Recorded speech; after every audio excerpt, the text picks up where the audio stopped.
नमस्कार, स्वागत है आप सभी का टोटल न्यूज में। आपके साथ मैं हूं रंजना अंकित द्विवेदी। प्रदेश विधानसभा के मानसून सत्र के पहले ही दिन कार्यवाही हंगामेदार रही। हरियाणा विधानसभा के अंदर जोरदार हंगामा देखने को मिला। दरअसल कांग्रेस विधायकों के विधानसभा तक काले कपड़े में मार्च निकालना और हाथों में तख्तियां पकड़कर सत्ता पक्ष के सामने आना सत्ता पक्ष को अखर गया। इसका असर यह हुआ कि विधानसभा में एंट्री के वक्त कांग्रेस विधायकों से धक्का मुक्की तक हो गई। तो इसी पर है हमारी आज की बड़ी बहस कि जिन जनप्रतिनिधियों को हम चुनते हैं इसलिए कि हमारे पक्ष में भविष्य के लिए नीति बने, और विधानसभा ही वो जगह है जहां पर जनता की भलाई में के लिए फैसले लिए जाते हैं, नीतियां बनाई जाती है। अब वहां विधायक धक्का मुक्की कर रहे हैं, चर्चा नहीं हो रही है, हंगामा हो रहा है। इसी पर है बड़ी बहस।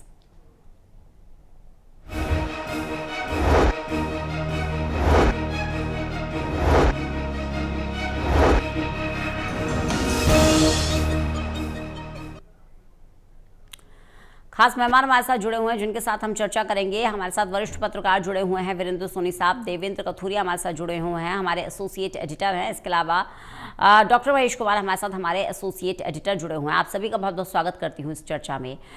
तो विधानसभा का मानसून सत्र जो हंगामेदार रहा, इसकी शुरुआत ही हंगामे के साथ हुई। दरअसल कार्यवाही वंदे मातरम के साथ शुरू हुई थी, फिर शोक प्रस्ताव सीएम ने रखा। उसके बाद कार्यवाही शुरू हुई तो सत्र के पहले ही दिन सदन में जोरदार हंगामा होने लगा।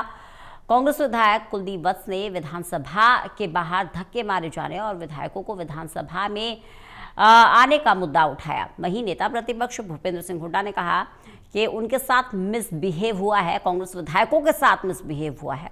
भूपेंद्र सिंह हुड्डा ने कहा कि उन्हें धक्का मारा गया। वहीं कांग्रेस विधायकों को चोट लगने का भी आरोप है। ये भी कहा कि पुलिस की वर्दी में बदमाश थे। इसके बाद सदन में कांग्रेस विधायकों ने हंगामा शुरू कर दिया, जिसके बाद कार्यवाही 20 मिनट के लिए स्थगित करनी पड़ी। वहीं मंत्री महिपाल ढांडा ने विपक्ष के आरोपों को खारिज किया है और कहा कि विपक्ष का एजेंडा सिर्फ और सिर्फ झूठ फैलाना है। दोबारा से जब कार्यवाही शुरू हुई तो हंगामे की वजह से दोबारा इसे 30 मिनट के लिए स्थगित करना पड़ा। दरअसल ये विवाद तब हुआ जब हरियाणा विधानसभा सत्र शुरू होने से पहले कांग्रेस विधायक काले कपड़े पहनकर विरोध प्रदर्शन कर रहे थे, हाथों में तख्तियां लेकर पहुंचे थे। तो कुल मिलाकर विधायकों का हंगामा यहां पर देखने को मिला। वहीं विधायक चढ़ावा चोरी, छात्रों पर पैलेट गन के इस्तेमाल समेत अन्य मुद्दों को लेकर नारेबाजी भी कर रहे थे। हालांकि विधानसभा सत्र की कार्यवाही में कांग्रेस के तमाम विधायक अपनी नाराजगी को जाहिर कर रहे थे। वहीं राज्यसभा चुनाव में क्रॉस वोटिंग के आरोप में निलंबित हुए कांग्रेस विधायक भी काले कपड़े पहनकर विधानसभा में नहीं आए, तो यहाँ पर फूट भी देखने को मिली।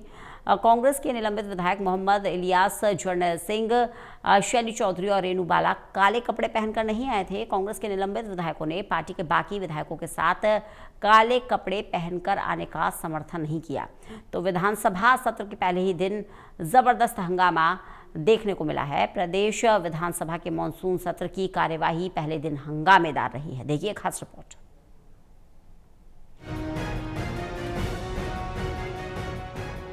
कई दिनों के इंतजार के बाद प्रदेश विधानसभा के मॉनसून सत्र का पहला दिन हंगामे की भेंट चढ़ गया। सत्र की शुरुआत वंदे मातरम से हुई। इसके बाद सदन में सीएम ने शोक प्रस्ताव रखे। बस इसके बाद तो सदन में हंगामा शुरू हो गया जब कांग्रेस विधायक कुलदीप वत्स ने कांग्रेस विधायकों से धक्का मुक्की का मामला उठाया। सदन में नेता प्रतिपक्ष भूपेंद्र हुड्डा ने भी आरोप लगाया कि उन्हें अंदर आते वक्त धक्के दिए गए। दरअसल कांग्रेस विधायकों ने हाई कोर्ट चौक से विधानसभा तक काले कपड़े पहनकर और दोनों हाथों में तख्तियां लेकर मार्च निकाला था। इस पर विधानसभा में एंट्री के वक्त गेट पर प्रवेश को लेकर धक्का मुक्की हो गई। इन आरोपों पर संसदीय कार्य मंत्री महिपाल ढांडा ने कांग्रेस से इस रवैये की आलोचना की। आप एक बार रुकिए सर, मैं आप बोल रहे थे मैं कुछ नहीं। आप एक बार रुकिए सर, मैं आप बोल रहे थे मैं कुछ नहीं। चिकित्सा आपातकालीन सेवा 108, महिला हेल्पलाइन 1091, यातायात हेल्पलाइन 1073, साइबर हेल्पलाइन 1930, दुर्गा शक्ति ऐप और NHAI हेल्पलाइन 1033, आपदा प्रबंधन हेल्पलाइन 1070 और 1077। गौरतलब है कि सदन में हंगामे के चलते 2 बार पहले 20 मिनट और फिर 30 मिनट के लिए कार्यवाही स्थगित हो गई। तीसरी बार सदन शुरू हुआ तो फिर हंगामा हो गया। इस पर स्पीकर ने आधा दर्जन से ज्यादा कांग्रेस विधायकों को नेम करके उन्हें सदन से बाहर निकलवा दिया। इस पर कांग्रेस विधायकों ने वॉकआउट कर दिया।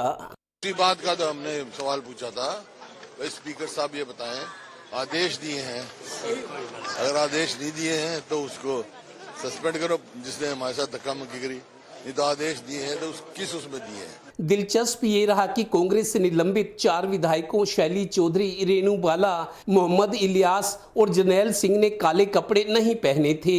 पहले दिन के हंगामे के बाद बाकी 2 दिन का अंदाजा भी लगाया जा सकता है। Total news Haryana bureau.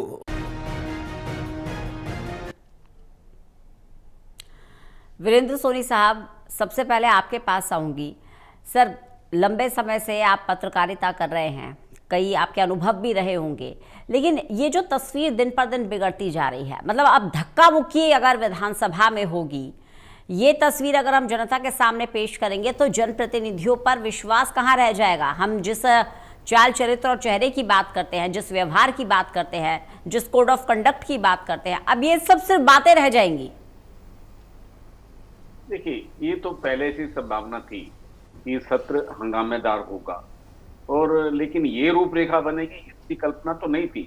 हालांकि उत्तर प्रदेश विधानसभा हो, दिल्ली विधानसभा हो और भी विधानसभा में किस तरह के खेल होते रहे हम अतीत में देखते रहे हैं।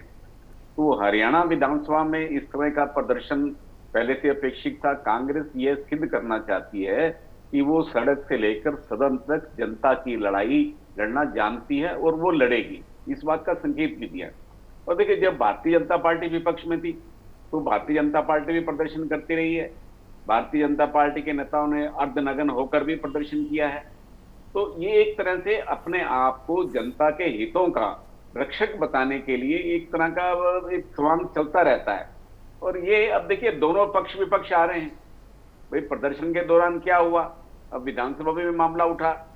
तो अगर देखिए, जहां तक काले कपड़े की पहनने की बात है, देखिए इस तरह तो विधानसभा की नियमावली और प्रक्रिया में कोई रोक नहीं है, कोई भी कैसे भी कपड़े पहनकर आ सकता है।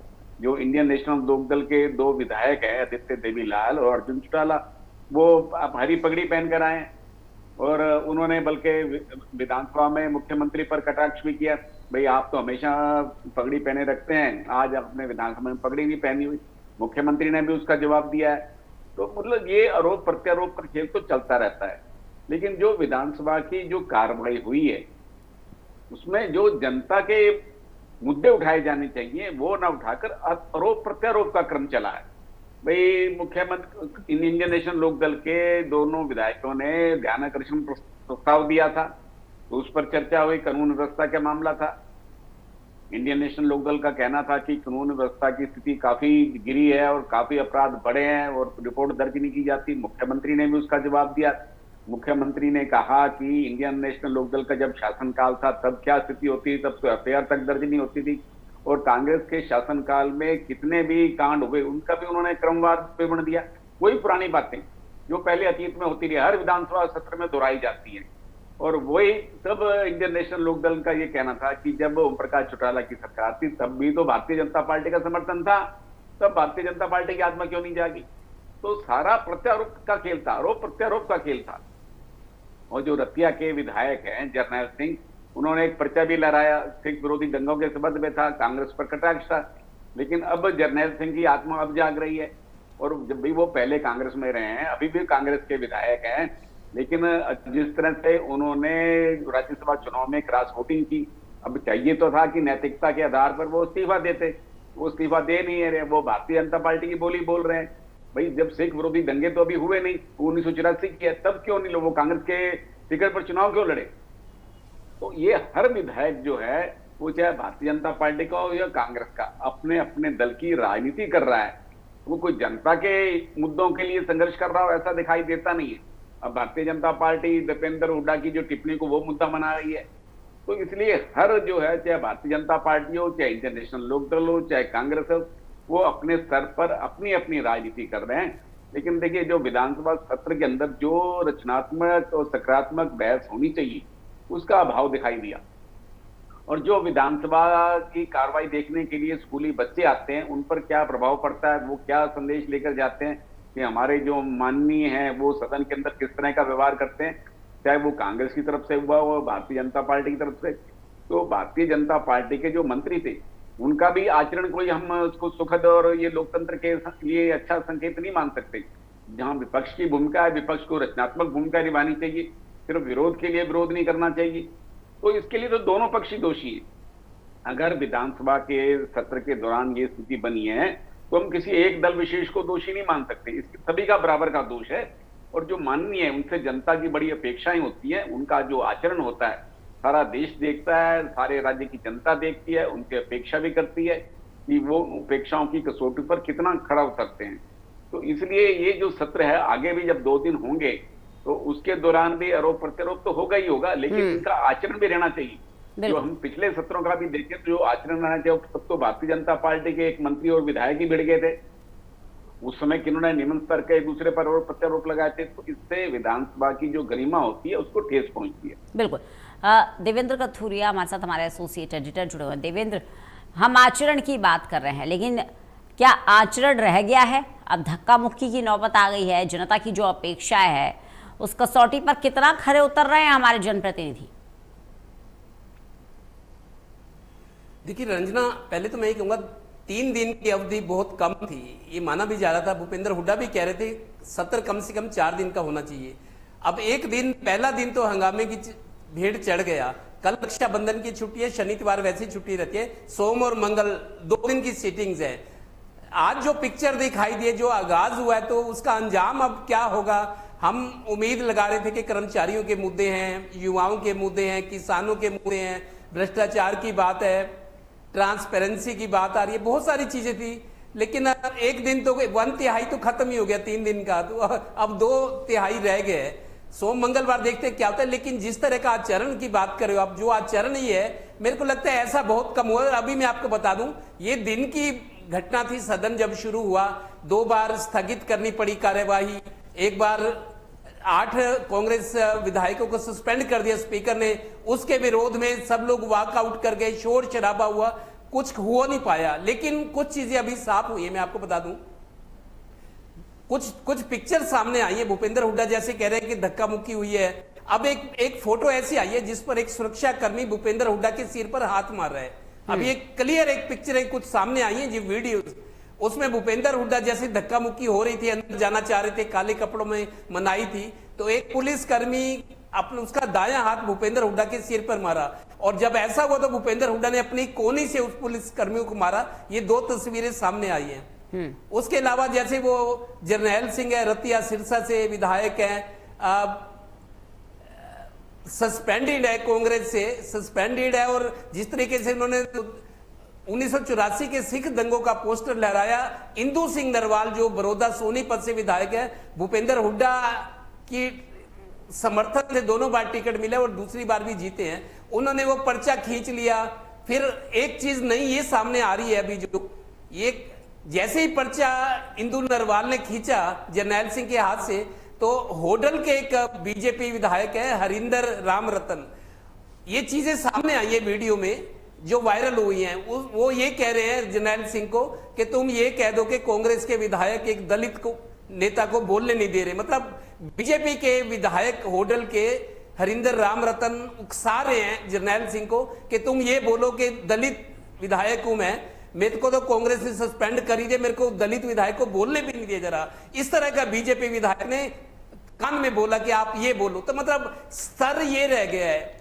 अब जिस तरह के भूपेंद्र हुड्डा देखिए कितने सीनियर नेता हैं, सांसद रहे हैं, 2 बार मुख्यमंत्री रहे हैं, 6ठी बार 7वीं बार विधायक है, बड़े नेता, नेता प्रतिपक्ष 2 बार है, किसानों के नेता माने जाते हैं, लेकिन उनके सिर पर सुरक्षा कर्मी ने हाथ मारा। इसी वजह से भूपेंद्र हुड्डा ने सदन में कहा स्पीकर को, ये आदेश किसने दिए थे, ऐसे आदमी को सस्पेंड होना चाहिए। तो मेरे को लगता है जो वीडियो वायरल हुआ इस तरह का कि भूपेंद्र हुड्डा के सिर पे हाथ मारा है पुलिसकर्मी, तो ये चीजें अशोभनीय है, इस पर कार्रवाई होना जरूरी है।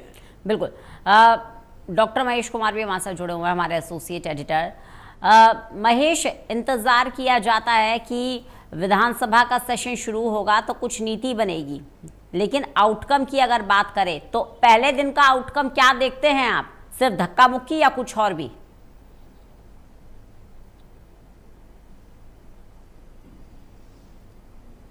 महेश, मेरी आवाज मिल रही है आपको? दूसरे दिन भी यही होना है और तीसरे दिन भी कोई तस्वीर में बड़ा परिवर्तन नहीं होने वाला। और ये समझने की जरूरत है कि हरियाणा विधानसभा के सत्र को, जो कि सबसे बड़ा महत्वपूर्ण ये सत्र माना जाता है, तो ये क्या प्लेटफॉर्म को क्या समझ रखा है इन विधायकों ने? क्या ये एक फैंसी ड्रेस कंपटीशन के लिए इसको आप एक मंच माने हुए हैं, या फिर ये मान लिया जाए कि आप रैंप पर, रेड कारपेट पर कैटवॉक करने के लिए वहां पर गए हैं? किस मकसद से आप गए हैं? जिस मकसद से, मैं दोनों तरफ से बात कर रहा हूं, सत्ता पक्ष की तरफ से भी और विपक्ष की तरफ से भी, काले कपड़ों में विरोध करने की जरूरत नहीं थी। अगर आपको कुछ कहना है तो आपके पास जुबान है, आपके पास माइक है, आप उसका इस्तेमाल कीजिए, अपनी बात को रखिए।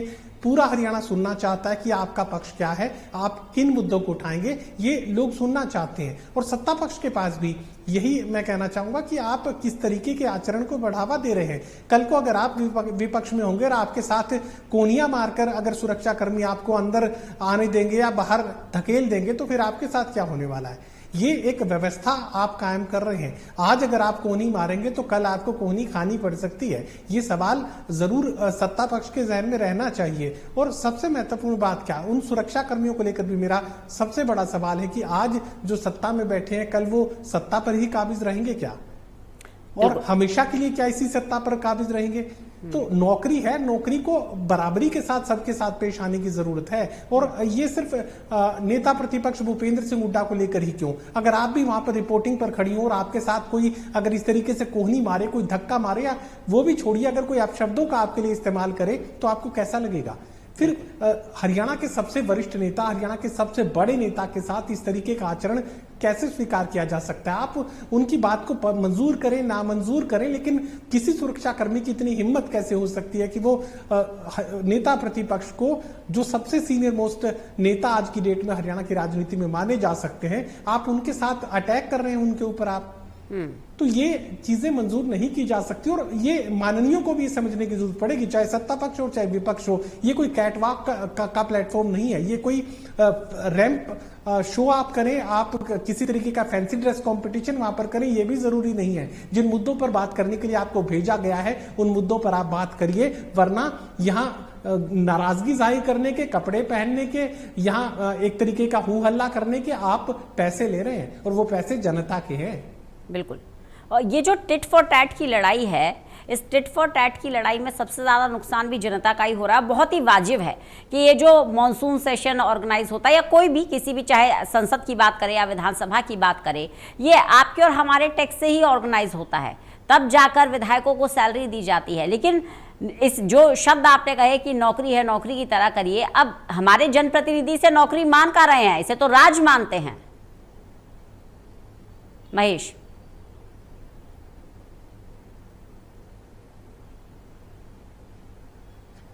देखिए, बिल्कुल राज की जहां तक बात है, राज की मर्यादा भी होनी चाहिए। आप राज के साथ किसी तरीके का अत्याचार नहीं कर सकते। और आप इंसाफ कैसे करेंगे? आप चलिए, चार दीवारी छोड़ दीजिए हरियाणा विधानसभा की, इससे बाहर आप हरियाणा की आम जनता से आप फिर इंसाफ कैसे कर पाएंगे? आपसे इंसाफ की उम्मीद कैसे होगी? राजा को राजधर्म निभाना चाहिए, ये समझने की जरूरत है। वैसे तो राजा का दायित्व होता ही नहीं है। अब हमारे जो है माननीय प्रधानमंत्री खुद कहते हैं कि वो देश के सबसे बड़े सेवक हैं, फिर कभी वो चौकीदार भी बन जाएंगे। लेकिन ये चौकीदारी आप करिए नहीं करिए, लेकिन जो मर्यादा राज की है वो तो निभानी पड़ेगी। फिर चाहे वो भारतीय जनता पार्टी हो, फिर चाहे वो कांग्रेस पार्टी हो, या कल को कोई भी हो।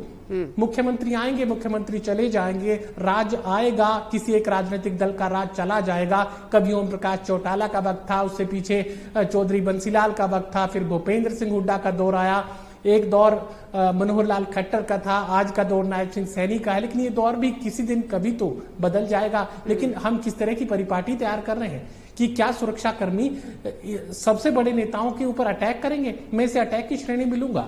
अगर कोई मान लीजिए, मैं एक बार उदाहरण दोबारा से एक रिपीट करने की मैं कोशिश कर रहा हूं, आप वहां पर कवरेज के लिए खड़े हो और आपके साथ कोई इस तरीके से पेश आए, आपको कैसा लगेगा? बिल्कुल। और ये कहीं ना कहीं पर अटैक अगर सुरक्षा कर्मी कर रहे हैं, तो इससे बड़ी क्या बेइंसाफी आप करेंगे? और गुनहगार को पहचान कर उसे जेल की सलाखों में डालने की जरूरत है। देवेंद्र, देखिए, यहाँ पर पॉलिटिकल मॉडेस्टी को भी सीधा सीधा चैलेंज है। सत्ता बदलती रहती है, परिवर्तन संसार का नियम है। कभी कोई सीएम है, कभी कोई पार्टी सत्ता में है, कोई विपक्ष में है, लेकिन हम एक गलत एग्जाम्पल सेट कर रहे हैं। अगर हम अपने जनप्रतिनिधियों की बात करें, पार्लियामेंट की बात कर लें, चाहे हम विधानसभा की बात कर लें, इन सदनों में जहां नीति बननी चाहिए जनता के हित में, वहां हम एक गलत एग्जाम्पल सेट कर रहे हैं। ये हो हल्ला, शोर शराबा, ये शोभा नहीं देता ये आचरण। देखिए रंजना, 23 दिन हो गए सफाई कर्मचारी आज भी हड़ताल पर हैं। हम हर रोज इंतजार करते हैं कि आज हड़ताल खत्म होगी। सफाई कर्मचारियों को 23वां दिन हो गया हड़ताल का। पटवारी और कानून को हड़ताल पर हैं। कल 26 तारीख को रोडवेज वालों ने हड़ताल की थी और 2-3 तारीख को चक्का जाम का ऐलान कर दिया है।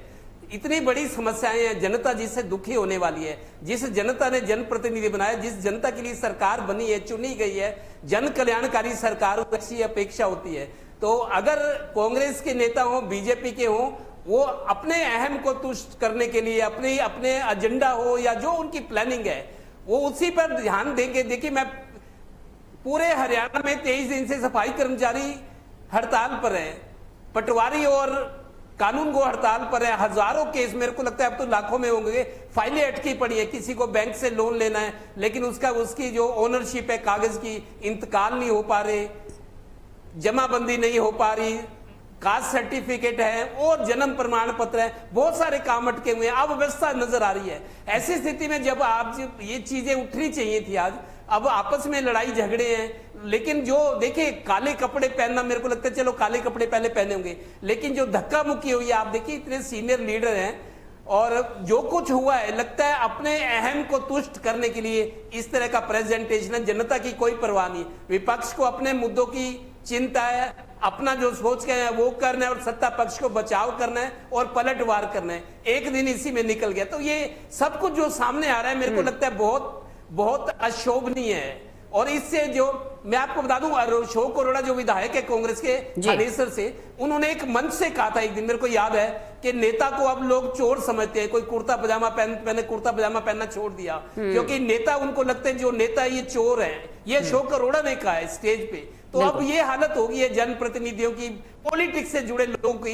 उनको खुद एहसास होता है कि लोग हमारे ऊपर भरोसा नहीं करते, हमारा तिरस्कार करते हैं, लेकिन चुनाव कराना और चुनना मजबूरी है। बिल्कुल।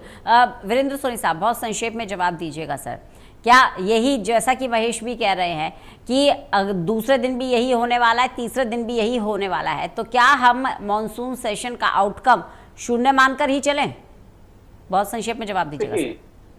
जब विपक्ष को बोलने का अवसर नहीं मिलेगा, टोका टोकी होगी और विपक्ष सरकार का जवाब नहीं सुनना चाहेगा, जब दोनों अपनी बात पर अड़े रहेंगे, तो इसका सकारात्मक संदेश क्या हो सकता है? भाई, अपने अगर ये टकराव की नौबत रहेगी, अपने आप को ये श्रेष्ठ दिखाने की होड़ रहेगी, तो इस सूत्र का कोई लाभ नहीं है। तो जब तक जनता के मुद्दों पर सार्थक चर्चा नहीं होगी, चाहे पूरा हरियाणा आजकल नशे की गिरफ्त पे है, उस पर चर्चा नहीं होगी, जो यहाँ कर्मचारियों की समस्या है उन पर चर्चा नहीं होगी, और जो गुड़गांव में जल भराव हुआ है उस पर अगर चर्चा नहीं होगी, अगर जनता से जुड़े हुए जो एंडलेस मुद्दे हैं हमारे पास, एंडलेस मुद्दे हैं। लिस्ट जो है वो इतनी बड़ी है। चाहे आप सड़क पर गड्ढों की बात कर लीजिए, गड्ढों में भरे पानी की बात कर लीजिए, सड़क किनारे कूड़े की बात कर लीजिए, एडमिशंस की बात कर लीजिए, परीक्षाओं की बात कर लीजिए, रोजगार, एंडलेस मुद्दे हैं। लेकिन तस्वीर जो देखने को मिल रही है, मतलब बिल्कुल आत्मा रोने वाली तस्वीर है कि हमारे जनप्रतिनिधि अब आपस में लड़ रहे हैं। सीनियरिटी की कोई वैल्यू नहीं रह गई है, कोई बेंचमार्क नहीं रह गया और एक गलत एग्जाम्पल हम सेट कर रहे हैं।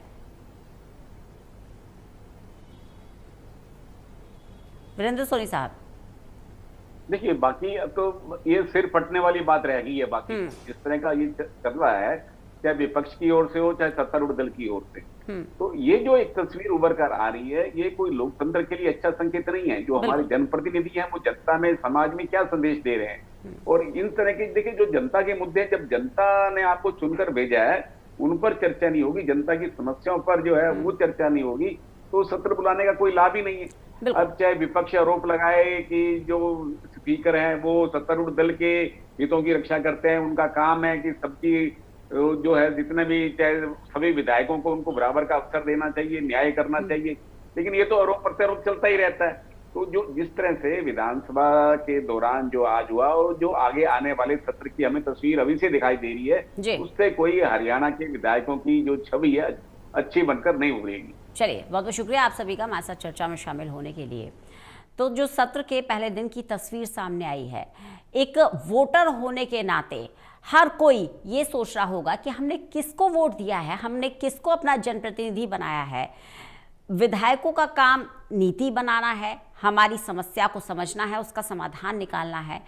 आप प्रतिनिधि कर रहे हैं अपनी जनता का, लेकिन उस प्रतिनिधित्व के अलावा आप सब कुछ कर, झगड़ा हो रहा है, आरोप प्रत्यारोप हो रहा है, धक्का मुक्की हो रही है। ये जो तस्वीर है ये कहीं ना कहीं सवालिया निशान खड़े करती है कि अब वक्त आ गया है कि किसी एक दल को वोट ना देकर एक सही चेहरे को चुना जाए, क्योंकि कभी किसी पार्टी की लहर में, किसी पार्टी की आंधी में, किसी की सुनामी में सब जीत रहे हैं। लेकिन हमें सोचना होगा, समझना होगा कि आखिरकार हमें अपना जनप्रतिनिधि बनाने के लिए कौन कौन से पैरामीटर पर ध्यान देने की जरूरत है। एक छोटा सा ब्रेक के लिए रुक रहे हैं, खबरें लगातार जारी हैं।